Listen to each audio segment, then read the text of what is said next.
اعوذ باللہ من الشیطان الرجیم بسم اللہ الرحمن الرحیم۔ قصہ حضرت انوش علیہ السلام کا۔ حضرت شیش کے بعد ان کے بیٹے حضرت انوش نظام سلطنت چلاتے رہے اور رعایا کی ذمہ داری سنبھالے رہے، اور اپنے باپ حضرت شیش علیہ السلام کی جگہ انہوں نے پوری ذمہ داری سے کام کیا اور ان کے چلائے ہوئے نظام کے اندر کوئی تبدیلی نہیں کی۔ اور توریت کے بیان کے مطابق حضرت انوش کی عمر 905 برس کی ہوئی۔ حضرت ابن عباس رضی اللہ عنہ سے روایت ہے کہ انوش کے علاوہ بھی حضرت شیش کی بہت سی اولاد ہوئی، لیکن اپنا نائب انہوں نے حضرت انوش کو ہی مقرر فرمایا، اور پھر انوش کے ہاں ان کی بیوی نعمت سے کنان پیدا ہوا، اور اس وقت حضرت انوش کی عمر 90 برس تھی، اور انوش کے ناس کی پیدائش کے 815 برس بعد فوت ہوئے، اور کنان کے علاوہ ان کے ہاں اور بھی اولادیں ہوئیں۔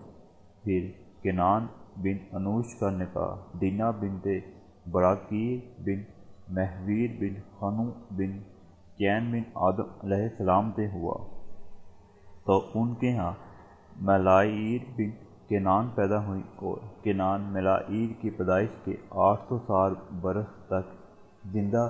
رہے، اور حضرت کنان کی کل عمر 910 برس کی ہوئی۔ حضرت عبداللہ بن عباس کی روایت ہے کہ انوش کے ہاں کناس کے علاوہ اور بھی اولادیں کثرت سے ہوئیں، لیکن کنان ہی ان کی وفات کے بعد ان کے نائب ٹھہرے، اور انہی کے لیے حضرت انوش نے وصیت فرمائی، اور ملائیر کے ہاں یارد پیدا ہوئے، اور ان کے علاوہ بھی اولاد ملائیر کے ہاں ہوئی، لیکن وصیت کے مطابق نائب یاردہی ہوئے، اور یارد کے ہاں اخنو پیدا ہوئے، اور ان کے علاوہ موتعی شلخ اور دیگر اولادیں ہوتی، لیکن وصیت کے مطابق حضرت انوح علیہ السلام نائب قرار پائے، اور یہی ادریس نبی ہیں۔ قصہ ایام اولاد آدم علیہ السلام کا، اور قصہ حضرت حکومت شیش علیہ السلام سے یارد تک کا۔ مورخ طبری نے لکھا ہے کہ جب قابیل نے حضرت حابیل کو قتل کر دیا تو وہ اپنے والد حضرت آدم علیہ السلام کو چھوڑ کر یمن کی طرف بھاگ گیا، تو ایک دن ابلیس لعین ان کے پاس آ کر کہنے لگا، دیکھو، جب تم لوگوں نے قربانی دی تھی تو حابیل کی قربانی قبول ہو گئی تھی، تمہیں معلوم ہے کہ ایسا کیوں ہوا تھا؟ بات یہی تھی کہ وہ آگ کی خدمت اور عبادت کرتا تھا، لہذا تم اپنی ایک آتش کدہ بناؤ اور اس کی پوجا کیا کرو، یہ تمہارے لیے اور تمہاری اولاد کے لیے بہتر ہوگا۔ لہذا اس نے ایک آتش گھر بنایا اور آگ پوجا کرنے لگا، تو قابیل پہلا شخص تھا جس نے آگ کو اپنا معبود بنایا۔ مورخ ابن اسحاق کا بیان ہے کہ کین بن آدم علیہ السلام نے اپنی ہمشیرہ اشوش بنت آدم سے نکاح کیا، تو ان کے ہاں ایک بیٹا اور ایک بیٹی پیدا ہوئی۔ خنون بن کین اور ادم بنت کین۔ پھر خنوخ نے ادم بنت کین سے نکاح کیا، تو ان سے 3 لڑکے اور ایک لڑکی پیدا ہوئی۔ ایود، مہویر، انوشیر لڑکے اور مولیس لڑکی۔ پھر انوشیر کی مولیس سے نکاح کیا، تو ان کے ہاں ایک لڑکا لامک پیدا ہوا، اور 2 لڑکیاں عدی اور سلی پیدا ہوئیں۔ پھر لامک کا نکاح عدی اور سلی سے ہوا، اور عدی سے تولین بن لامک پیدا ہوا، تو تولین پہلا شخص تھا جس نے خیمے میں رہائش اختیار کی اور مال جمع کیا، یعنی کمایا، اور ایک لڑکا تو بیش بن لامک پیدا ہوا، اور یہ پہلا شخص تھا جس نے سارنگی کا ساز تیار کیا، اور ایک لڑکا تو بلقین پیدا ہوا، اور یہ پہلا شخص تھا جس نے لوہا اور تانبا دریافت کر کے اس کی چیزیں بنائی، اور اس کی اولاد سے بڑے بڑے جابر اور فرعون پیدا ہوئے، اور یہ لوگ بڑے دیر دور کے مالک تھے۔ پھر کین نے نسل تباہ و برباد ہو گئی، اور ان کی نسل کے تھوڑے لوگ باقی رہ گئے۔ اس کے بعد حضرت آدم علیہ السلام کی نسل بہت متفرق ہو کر بٹ گئی، اور کئی قبیلے بن گئے، اور ادھر ادھر تتر بتر ہو گئے۔ اور حضرت آدم علیہ السلام کی اثر و صحیح نسل حضرت شیث علیہ السلام سے چلی، اور اب تمام قبائل اور اقوام کی نسلیں حضرت شیث علیہ السلام پر ہی ختم ہوتی ہیں، اور حضرت آدم علیہ السلام کے بعد وہی دوسرے ابو البشر ہیں۔ اس کے علاوہ ابن اسحاق نے قابیل کے بارے میں کچھ نہیں لکھا۔ ہاں، دیگر اہل علم نے تورات میں یہ ذکر کیا ہے کہ قابیل کی اولاد میں سے ایک تو بار نے مہلائیل بن کیان کے عہد میں آلات موسیقی، بانسری، ڈھولک، بین تنبور وغیرہ بنائے، اور کین کا یہ بیٹا رہوبلیب میں مشہور ہو گیا۔ اور جب یہ خبر پہاڑ پر حضرت شیث کی نسل کے لوگوں کو پہنچی تو ان سے 100 کے قریب آدمی ان سے آ ملے، اور اپنے باپ دادوں کی نیک ہدایت کو چھوڑ کر وہ بھی لہود و لعب میں لگ گئے۔ جب یہ بات یارب تک پہنچی تو انہوں نے واض نصیحت کی اور انہیں اس برائی سے روکا، لیکن وہ سرکش لوگ اس سے باز نہیں آئے، بلکہ کین کے لوگوں سے ملتے رہے، اور انہیں ان کی موسیقی اور خرمستیاں بھا گئیں، اور آہستہ آہستہ اکثر لوگ پہاڑ سے اتر کر ان برائیوں میں آ پڑے اور خوبصورت عورتوں کی طرف مائل ہو کر بدعمالی میں مبتلا ہو گئے، اور ان عورتوں کی وجہ سے ان میں بدکاری اور شراب خواری کا چرچا ہو گیا۔ حضرت اکرمہ رضی اللہ عنہ حضرت عبداللہ بن عباس رضی اللہ عنہ سے بیان فرماتے ہیں کہ ابن عباس رضی اللہ عنہ نے یہ آیت مبارکہ پڑھی، وَلَا تَبَرَّجْنَا تَبَرُّجَ الْجَاہِلِیَّةِ الْأُولَىٰ کہ عورتوں پہلی رسم جہالت کی طرف سے اظہار زینت نہ کیا کریں۔ فرماتے ہیں کہ حضرت نوح اور حضرت ادریس علیہ السلام کے درمیان 1000 سال کا عرصہ ہوتا ہے، اور اولاد آدم میں سے یہ ایک قبیلہ پہاڑوں پر آباد تھا، اور پہاڑی مرد خوبصورت اور عورتیں بدصورت تھیں، اور ایک قبیلہ میدانی علاقے میں رہتا تھا، ان کی عورتیں خوبصورت اور مرد بدصورت تھے۔ اور ایک دفعہ ابلیس لعین ایک خوبصورت لونڈے کی صورت میں ایک میدانی آدمی کے پاس آ کر ملازم ہو گیا اور اس کی خدمت کرنے لگا، اور اسی دوران میں ابلیس نے ایک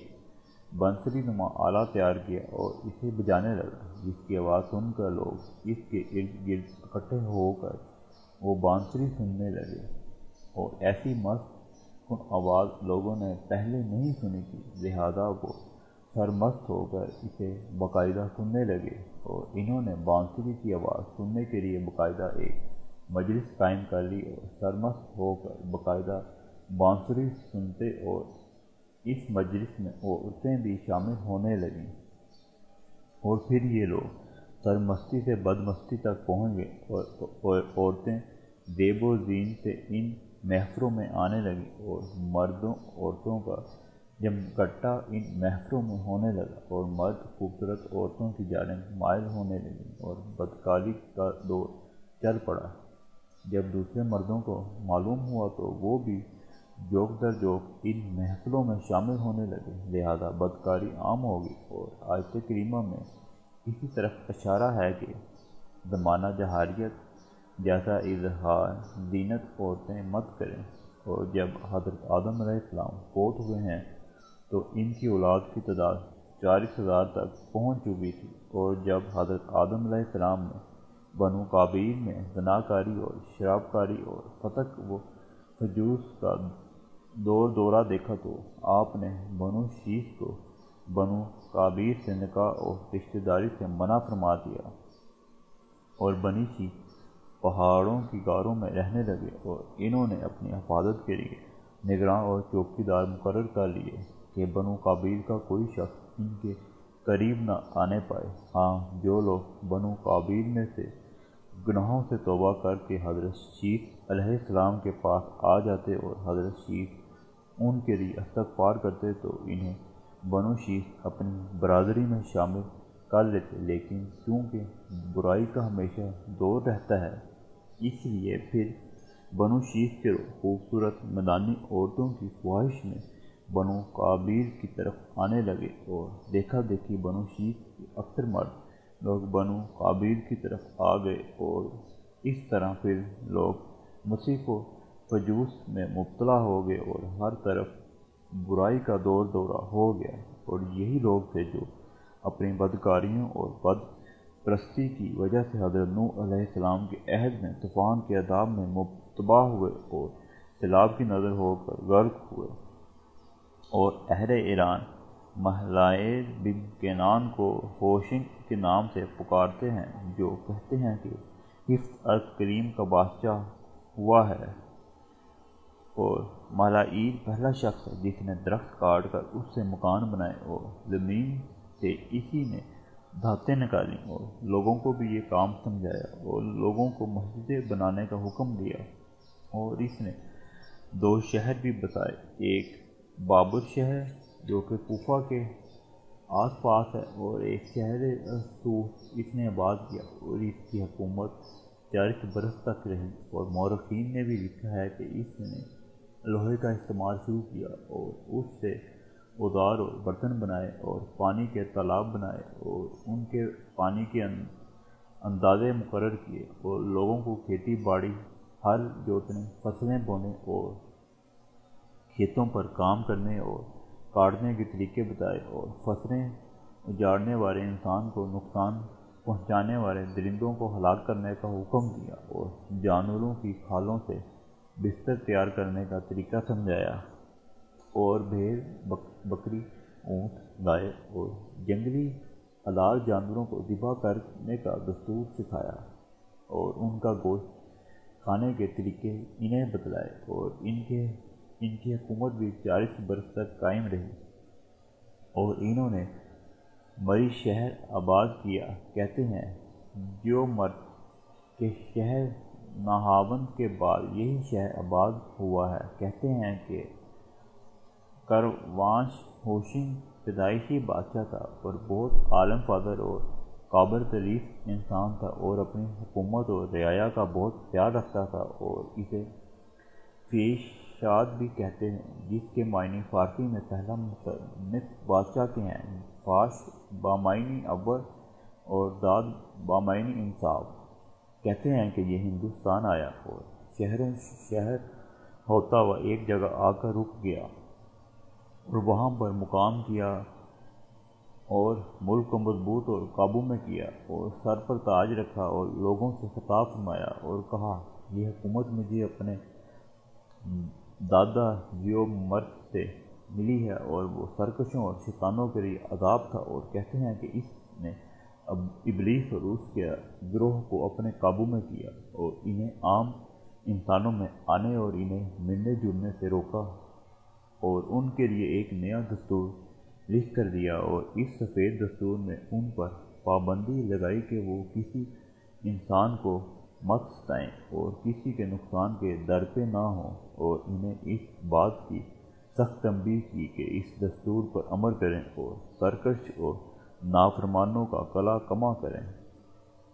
اور غور بیابانی سب مار بگائے،